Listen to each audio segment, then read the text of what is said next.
Assalamualaikum dear students, welcome to Shah Group Educational Channel. This is your biology class and I am your teacher Sarumer. Students, bio में chapter number 3 नाम है इसका coordination and control. आज के lecture में इस chapter का जो टॉपिक हमने डिस्कस करना है वो है पाथवे ऑफ नर्वस कोऑर्डिनेशन।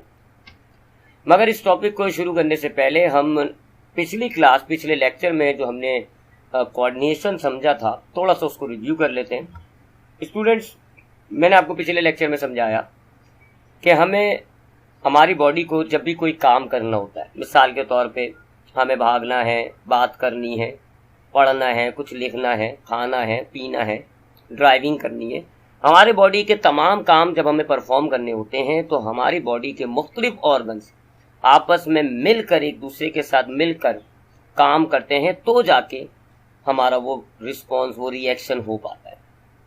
ये तो हमारे बॉडी पार्ट्स, बॉडी ऑर्गन्स मिलकर एक दूसरे के साथ काम कर रहे हैं, इसको कहते हैं आप कोऑर्डिनेशन। मिसाल के तौर पे अगर आप भाग रहे होते हैं तो उस वक्त आपके दोनों हाथ और दोनों पैर के बहुत सारे मसल्स होते हैं, ये आपस में मिलकर दिमाग के साथ, आंखों के साथ कोऑर्डिनेट हो रहा होता है इनका, और तब जाकर आप भाग रहे होते हैं। भागते टाइम आप अपनी आंखें, कान, हाथ, पैर, दिमाग सब चीज़ों का इस्तेमाल कर रहे होते हैं।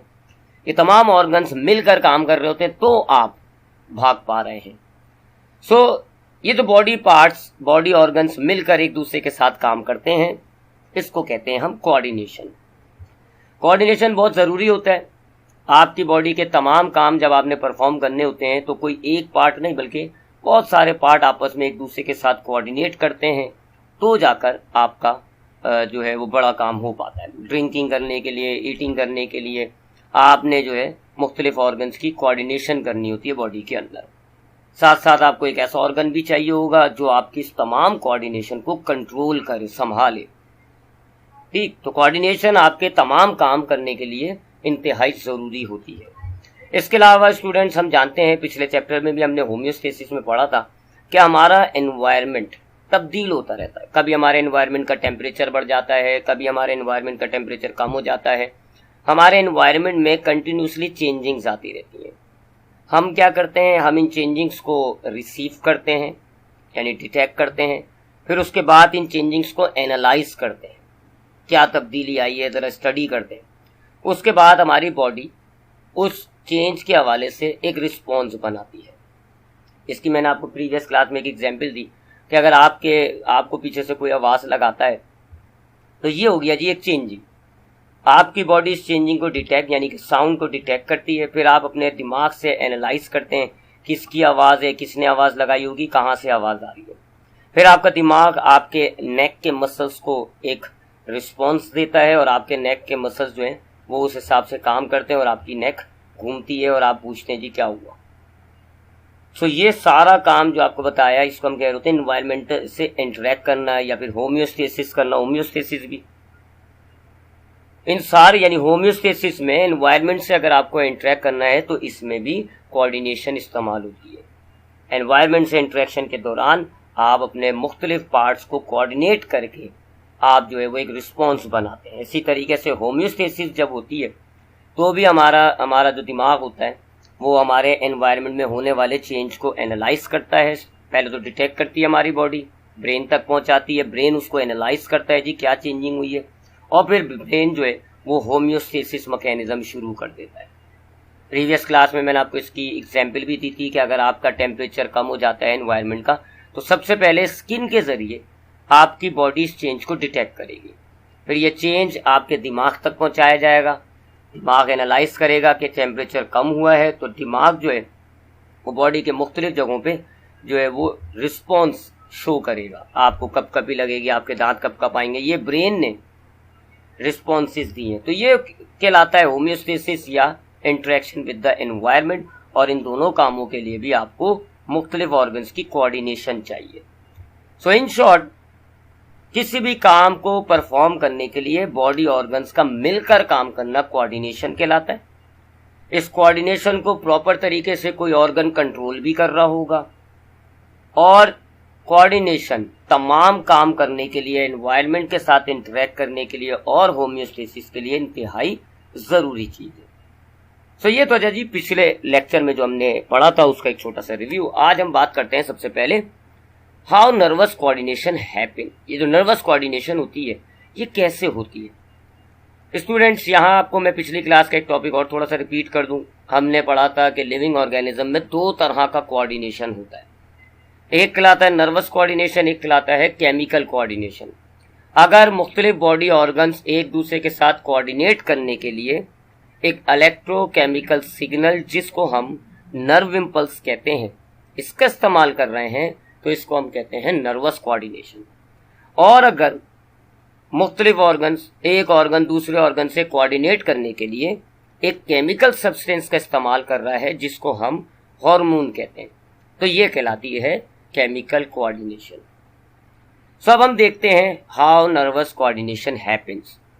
ये नर्वस कोऑर्डिनेशन किस तरह होता है हमारी बॉडी के अंदर, इसका पूरा पाथवे जो होता है वो आज हमने स्टडी करना है कि नर्वस कोऑर्डिनेशन का पूरा पाथवे शुरू से लेके आखिर तक कैसे हो रहा है। सो नर्वस कोऑर्डिनेशन स्टार्ट होता है स्टिम्युलस से। स्टिम्युलस किसे कहते हैं?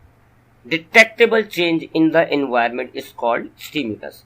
यानी आपके माहौल में होने वाली हर वो तब्दीली, हर वो चेंज जिसे आप डिटेक्ट कर सकें, आपकी बॉडी उसे पकड़ सके, उसे कहते हैं आप स्टिम्युलस।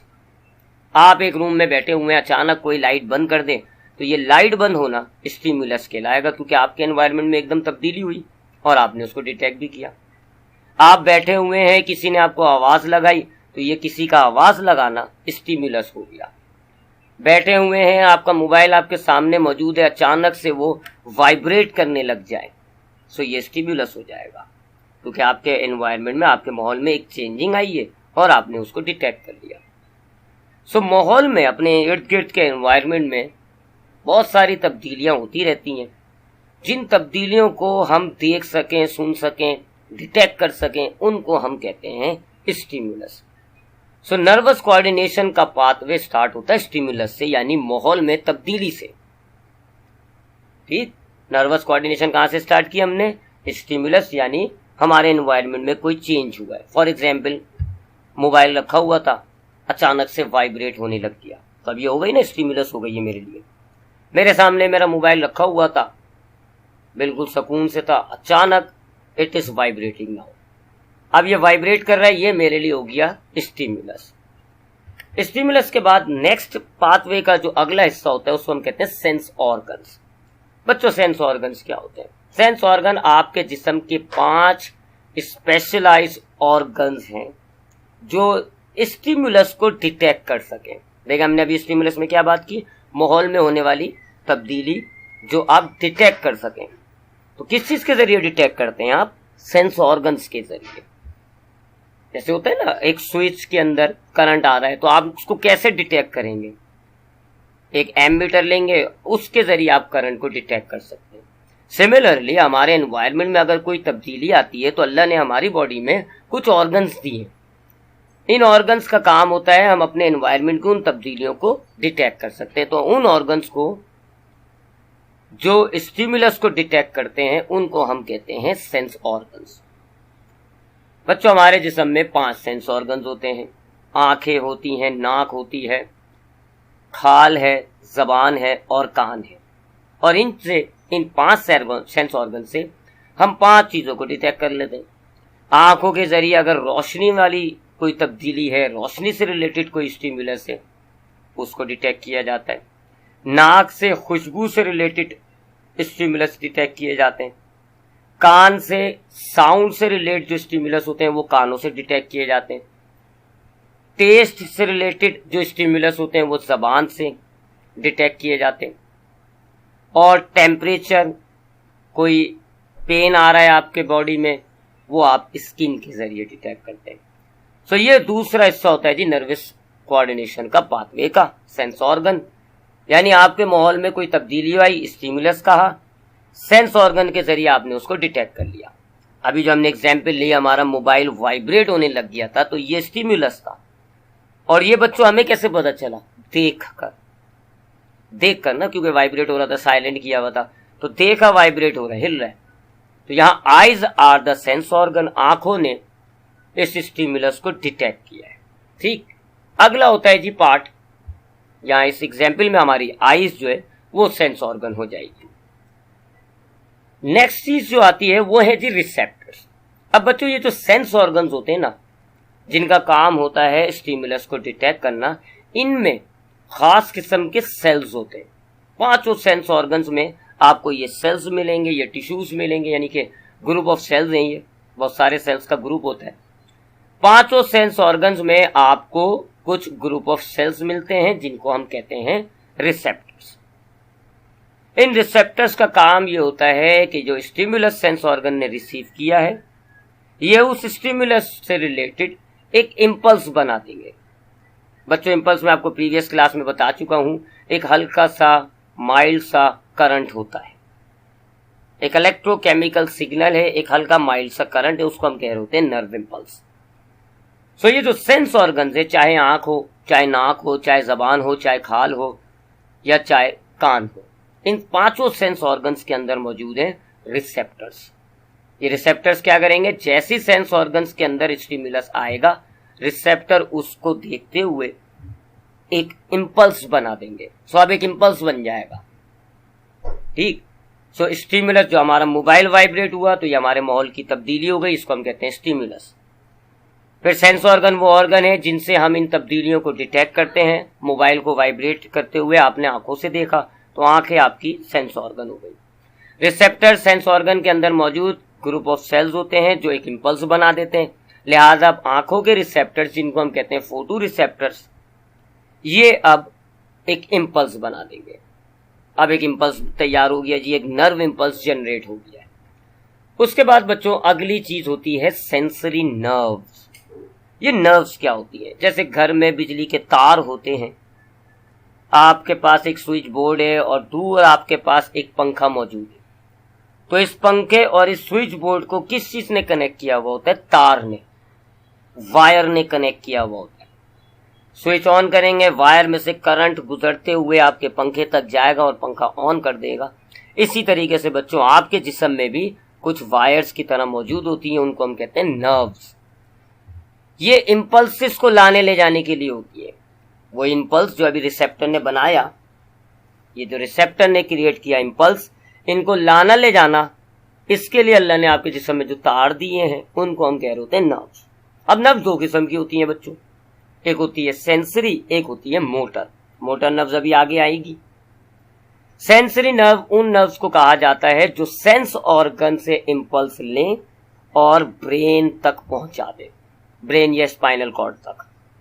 ठीक है, तो अब आपकी आंखों ने जो इम्पल्स बनाया था, आपकी आंखों में मौजूद रिसेप्टर्स ने जो इम्पल्स बनाया था, तो अब आंखों से एक सेंसरी नर्व जारी होती है। इस सेंसरी नर्व को आप स्पेसिफिकली नाम लें तो ऑप्टिक नर्व कहते हैं। अब आपके सेंस ऑर्गन से एक नर्व निकलेगी और आपके ब्रेन या स्पाइनल कॉर्ड तक बनने वाले इम्पल्स को लेके जाएगी। तो ये हो गया जी नर्व। नेक्स्ट पार्ट आता है मॉड्यूलेटर का। जैसे कंप्यूटर में सीपीयू होता है, आपके डेटा को प्रोसेस करता है, आपके डेटा देखता है जी आपने क्या हुक्म दिया है, उस हुक्म के हिसाब से आपका कंप्यूटर का जो सीपीयू है वो काम करता है। इसी तरह आपकी बॉडी में कुछ ऑर्गन्स हैं जी, उनको हम कहते हैं मॉड्यूलेटर। बच्चों आपको याद होगा लास्ट लेक्चर में हमने कहा था कि कोऑर्डिनेशन करने के लिए, मुख्तलिफ ऑर्गन्स को आपस में मिलकर काम करने के लिए एक कंट्रोलिंग ऑर्गन तो होना चाहिए ना। एक ऐसा ऑर्गन होना चाहिए जो आपस में इन तमाम ऑर्गन्स की कोऑर्डिनेशन को संभाले, कंट्रोल करे, तो वो हैं ये मॉड्यूलेटर्स। मॉड्यूलेटर्स उन ऑर्गन्स को कहा जाता है जो आने वाले इम्पल्स को लें, स्टडी करें, देखें क्या इम्पल्स है और एक जवाब तैयार करें, एक रिस्पॉन्स क्रिएट करें इम्पल्स की शक्ल में, यानी प्रोसेस कर लें जी। ठीक है, क्या करना है ये तैयार करते हैं मॉड्यूलेटर्स। और ये कौन होते हैं, ब्रेन और स्पाइनल कॉर्ड। तो अब आपका इम्पल्स मॉड्यूलेटर तक पहुंच गया। Stimulus, sense organ, receptor, sensory nerves और मॉड्यूलेटर। आपने जो एग्जाम्पल ली उसी को अगर मैं रिपीट करूं तो मोबाइल वाइब्रेट हुआ, ये माहौल की तब्दीली थी, स्टिमुलस हो गया। फिर स्टिमुलस को रिसीव करते हैं सेंस ऑर्गन्स, तो मोबाइल की वाइब्रेशन को रिसीव किया था आईज ने। सेंस ऑर्गन में रिसेप्टर्स होते हैं जो इम्पल्स बनाते हैं, तो आंखों में थे फोटो रिसेप्टर्स, उन्होंने एक इम्पल्स बनाया। सेंसरी नर्व आपके इम्पल्सिस को सेंस ऑर्गन से मॉड्यूलेटर तक लेकर जाती है। तो आपकी आंखों पे जो इम्पल्स तैयार हुआ था वो ऑप्टिक नर्व के जरिए आपके मॉड्यूलेटर यानी दिमाग तक पहुंचा। अब मॉड्यूलेटर्स वो ऑर्गन्स हैं जो इम्पल्स को प्रोसेस करेंगे, देखेंगे क्या चेंज आया है माहौल के अंदर और उसका क्या जवाब देना चाहिए। So modulators are brain and spinal cord. ज्यादातर नर्वस कोऑर्डिनेशन के अंदर ब्रेन मॉड्यूलेटर का रोल अदा करता है। रिफ्लेक्स एक्शन के मामले होते हैं, उनमें स्पाइनल कॉर्ड मॉड्यूलेटर बन जाता है। अब ब्रेन ने आपके स्टिमुलस रिसीव किया इम्पल्स की शक्ल में, प्रोसेस किया जी क्या हुआ है, और उस हिसाब से एक रिस्पॉन्स बनाया। अब ये जो रिस्पॉन्स बनाएगा तो ये भी रिस्पॉन्स एक इम्पल्स की शक्ल में बनाएगा। अब वो इम्पल्स एक दूसरी नर्व के जरिए आपके ऑर्गन तक जाएगी जी जिसने काम करना है।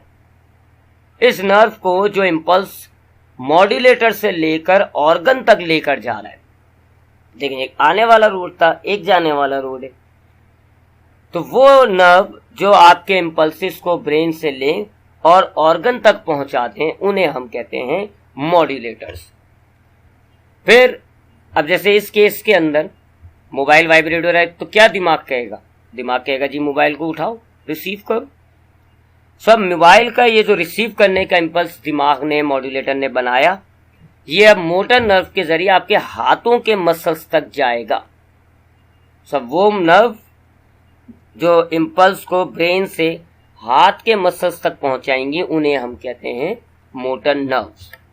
और फिर इफेक्टर्स आ जाते हैं जी। इफेक्टर्स वो ऑर्गन्स हैं जो मॉड्यूलेटर से आने वाला सिग्नल लें और उसके हिसाब से वो एक्शन करें। ये मसल्स भी हो सकते हैं, ग्लैंड्स भी हो सकती हैं।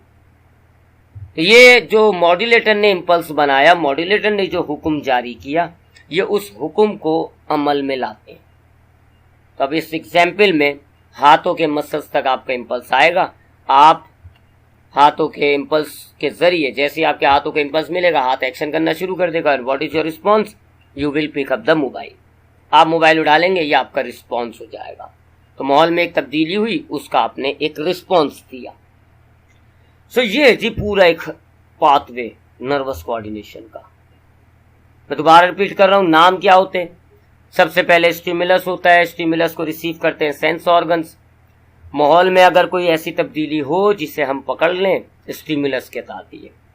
फिर हमारे बॉडी के 5 ऐसे ऑर्गन्स हैं जो स्टिमुलस को डिटेक्ट करते हैं, उन्हें हम सेंस ऑर्गन्स कहते हैं।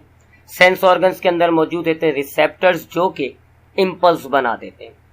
इम्पल्स सेंसरी नर्व के जरिए आगे बढ़ता है और मॉड्यूलेटर तक जाता है। मॉड्यूलेटर होते हैं जी ब्रेन और स्पाइनल कॉर्ड जो आपके इम्पल्स को स्टडी करते हैं और एक रिस्पॉन्स का इम्पल्स बनाते हैं। ये रिस्पॉन्स का इम्पल्स मोटर नर्व के जरिए अब प्रॉपर मसल्स या और ग्लैंड्स तक जाएगा जिनको हम कहेंगे इफेक्टर्स। इफेक्टर्स को जैसी इम्पल्स मिलेगा ये काम करेंगे। इनका जो होने वाला काम है उसको आप कहोगे रिस्पॉन्स। ठीक, तो हमने जो एग्जाम्पल ली, मोबाइल वाइब्रेट हो रहा था, ये स्टिमुलस हुआ। आंखों से आपने देखा तो आंखें आपकी सेंस ऑर्गन्स हो गई। आंखों में मौजूद रिसेप्टर्स ने इम्पल्स बनाया होगा। ऑप्टिक नर्व के जरिए आपके ब्रेन तक गया।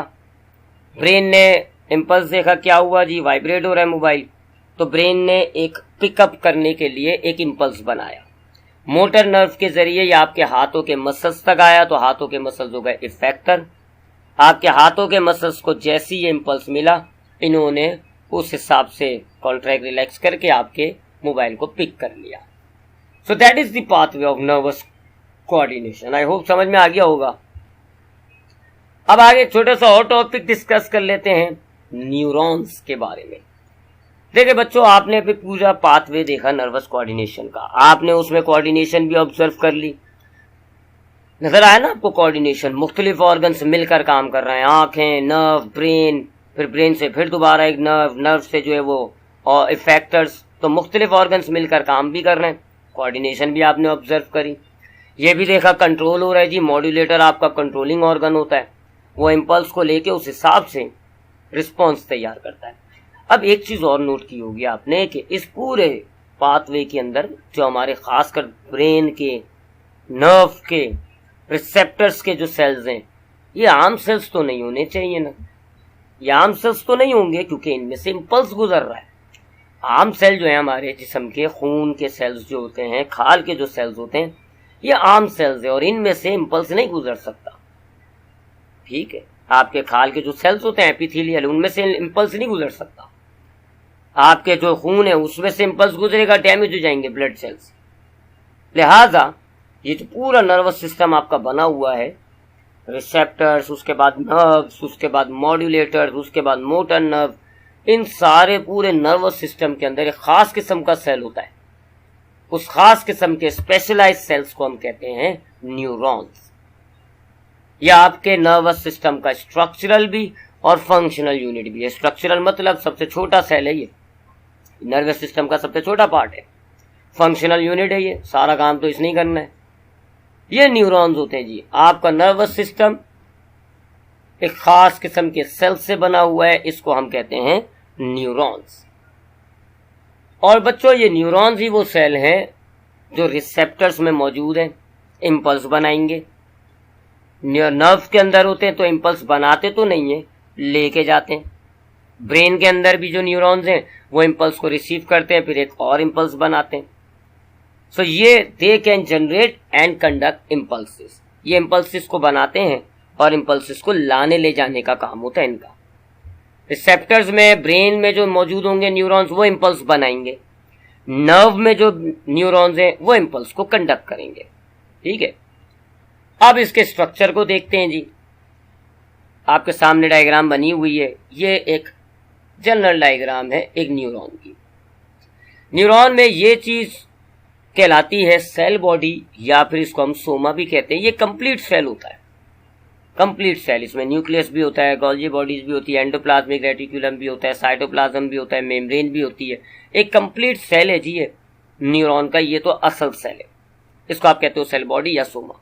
लेकिन इसकी मेम्ब्रेन आप देखें जरा, इस न्यूरॉन, इस सेल बॉडी या सोमा के जो मेम्ब्रेन है, जगह जगह से आपको उसमें ब्रांचेस निकलती हुई नजर आ रही है।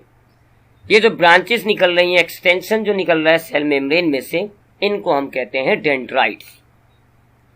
डेंड्राइट्स का काम है बच्चों, पिछले न्यूरॉन से ये इम्पल्स लाती हैं, यानी इधर इस न्यूरॉन में डेंड्राइट्स की मदद से इम्पल्स आएगा। एक आने का रास्ता होगा, एक जाने का। तो ये वाला न्यूरॉन जो हमारे सामने इस वक्त स्क्रीन में मौजूद है, अगर ये किसी दूसरे न्यूरॉन से इम्पल्स लेगा तो कहां से लेगा? डेंड्राइट से रिसीव करेगा। डेंड्राइट से इम्पल्स आ जाएगा, फिर सेल बॉडी से वो नीचे आता है। अब बच्चों ये नीचे का जो सारा पार्ट आपको नजर आ रहा है, एक लंबी सी ब्रांच आपको नजर आ रही है, इसको हम कहते हैं एक्सॉन। ठीक है, मैं आपको दिखा देता हूं डायग्राम। ये जो सारा पार्ट है, ये सारा पार्ट कहलाता है एक्सॉन। ठीक है जी। तो हमारे पास सेल बॉडी में क्या हो गया, एक तो न्यूरॉन के स्ट्रक्चर में क्या आ गया जी, एक हमारे पास आ गया जी ये कंप्लीट सेल, इसको हम कहते हैं सेल बॉडी या सोमा। इसकी मेम्ब्रेन में आपको ब्रांचेस, एक्सटेंशंस नजर आ रहे हैं। ये वाले जरा छोटे एक्सटेंशंस हैं, इनको हम कहते हैं डेंड्राइट्स। और ये पिछले न्यूरॉन से, जो इससे पहले वाला न्यूरॉन होगा, वो इम्पल्स इस न्यूरॉन को जब देगा तो वो यहां से देगा, डेंड्राइट से। फिर नीचे आपको एक बड़ी ब्रांच नजर आ रही है, इसको आपने नाम दिया एक्सॉन का। अब एक्सॉन में कुछ और चीजें भी हैं जी। मिसाल के तौर पे ये जो आपको नजर आ रहे हैं, इनको हम कहते हैं शॉन सेल्स। शॉन सेल्स होते हैं जी, ये अपने इर्द गिर्द फैट की एक लेयर तैयार कर लेते हैं, उस लेयर को हम कहते हैं माइलिन शीट। नजर आ रहा होगा आपको, माइलिन शीट बनाई हुई है। ये माइलिन शीट जो है, ये आपके जो जब एक्सॉन में से इम्पल्स जा रहा होगा तो माइलिन शीट मेक श्योर करेगा कि एक्सॉन से इम्पल्स एक ही डायरेक्शन में जाए, इधर उधर ना निकले।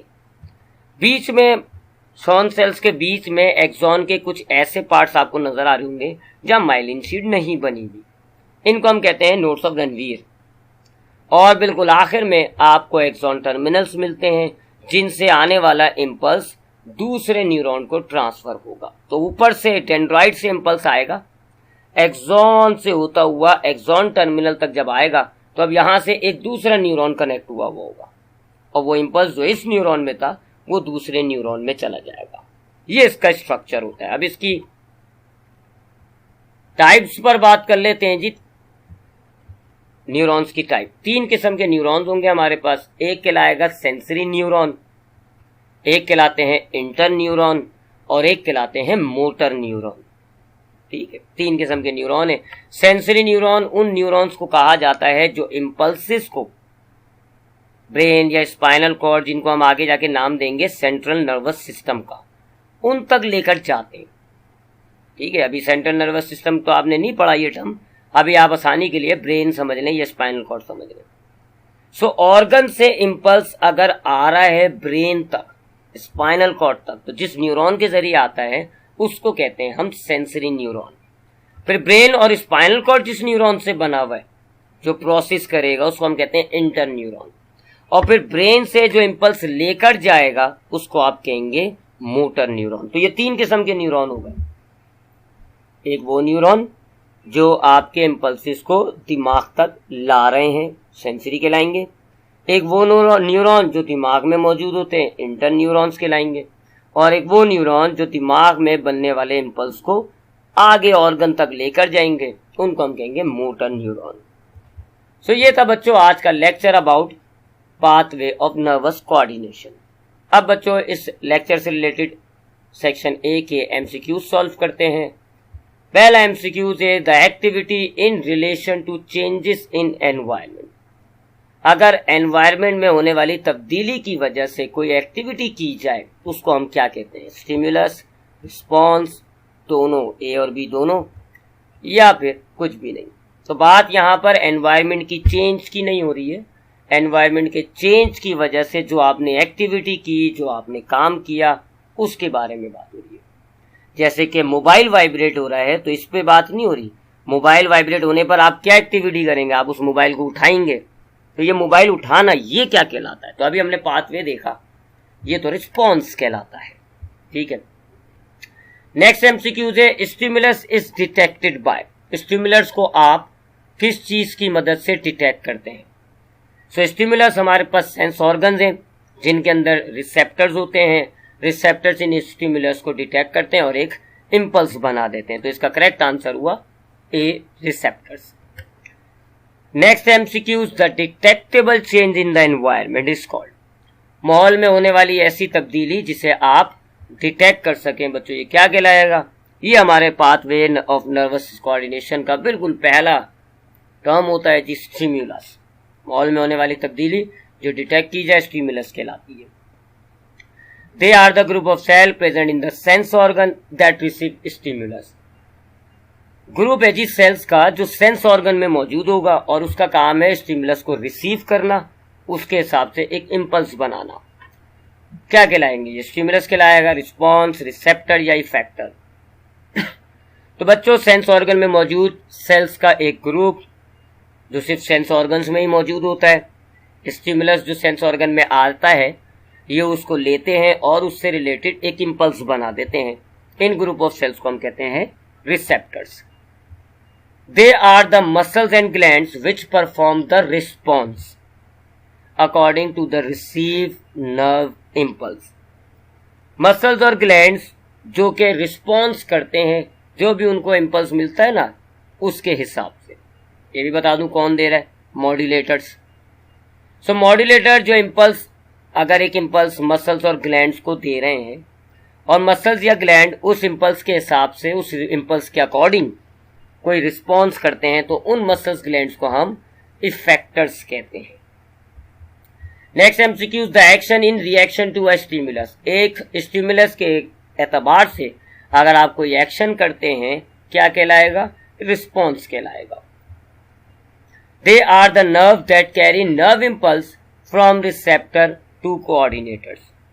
रिसेप्टर या सेंस ऑर्गन्स या रिसेप्टर में बनता है ना इम्पल्स, सेंस ऑर्गन के अंदर मौजूद है रिसेप्टर, रिसेप्टर ने बनाया इम्पल्स। अब ये इम्पल्स किस नर्व के जरिए आपके कोऑर्डिनेटर, मॉड्यूलेटर या ब्रेन तक आता है? सेंसरी, मोटर, इंटर या नन ऑफ दिस? तो इसका जवाब है सेंसरी नर्व के जरिए। और यहां they are the nerve that carry nerve impulse from coordinator to effector. ये जो मॉड्यूलेटर्स हैं यहां से इम्पल्स अगर नर्व लेकर जा रही है इफेक्टर तक, तो उन नर्व्स को हम क्या कहेंगे बच्चों? उनको हम कहते हैं motor nerve. Which of the following cell has the ability to generate and conduct impulse.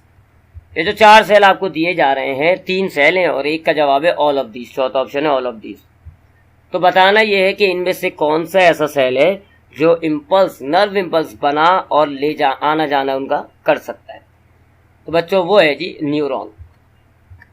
The nucleus and most of the cytoplasm of a neuron is located in it. एक न्यूरॉन का सारा साइटोप्लाज्म और nucleus कहाँ मौजूद होगा? उसकी cell body में, dendrites में, एक्सॉन में, या none of these.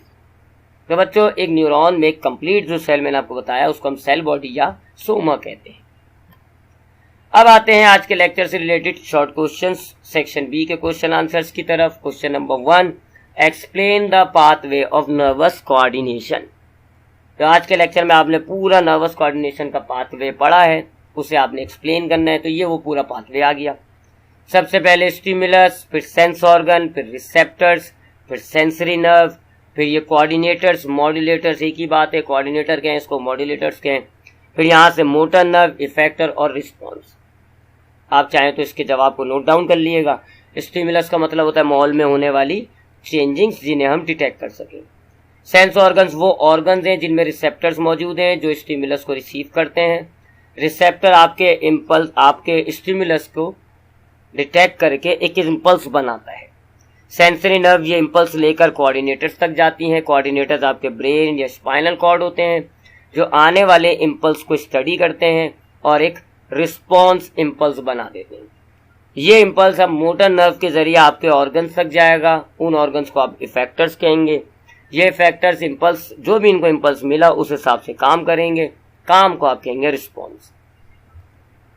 Question number 2 पे आ जाते हैं। क्वेश्चन नंबर 2 है आपके सामने, what is neuron, explain its structure.